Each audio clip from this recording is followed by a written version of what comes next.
Santo Padre, sono profondamente onorato di salutarla a nome di questa Assemblea riunita oggi intorno a lei per darle il benvenuto.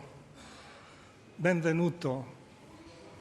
La saluto a nome di tutti i patriarchi d'Oriente presenti qui, a nome di tutti i vescovi della Turchia, dei religiosi e delle religiose, delle persone consacrate, nonché dei sacerdoti che servono la Chiesa in questa terra benedetta, proprio dove la Chiesa è nata in mezzo alle nazioni.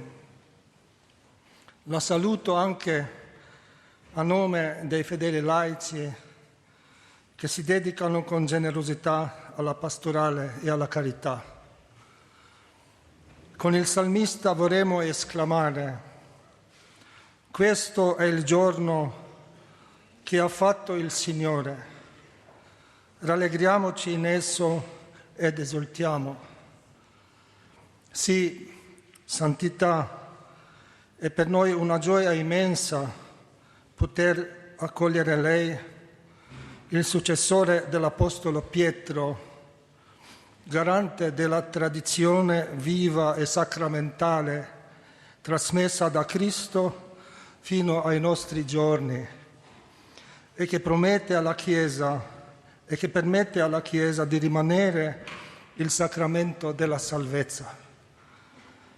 Come nel giorno di Pentecoste proveniamo da antiche tradizioni diverse, eredi delle chiese gloriose, dalla loro fede e dalla loro testimonianza manifestata nei primi concili, in particolare quello di Nicea.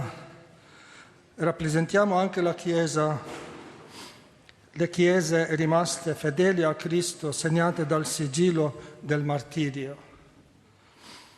Servitori del popolo di Dio, per pura grazia desideriamo rimanere testimoni fedeli di una fede viva e operante, radicati in Cristo e nel suo insegnamento. Riceva, Santissimo Padre, la nostra profonda gratitudine per la sua visita, segno del suo amore per tutto il popolo di Dio.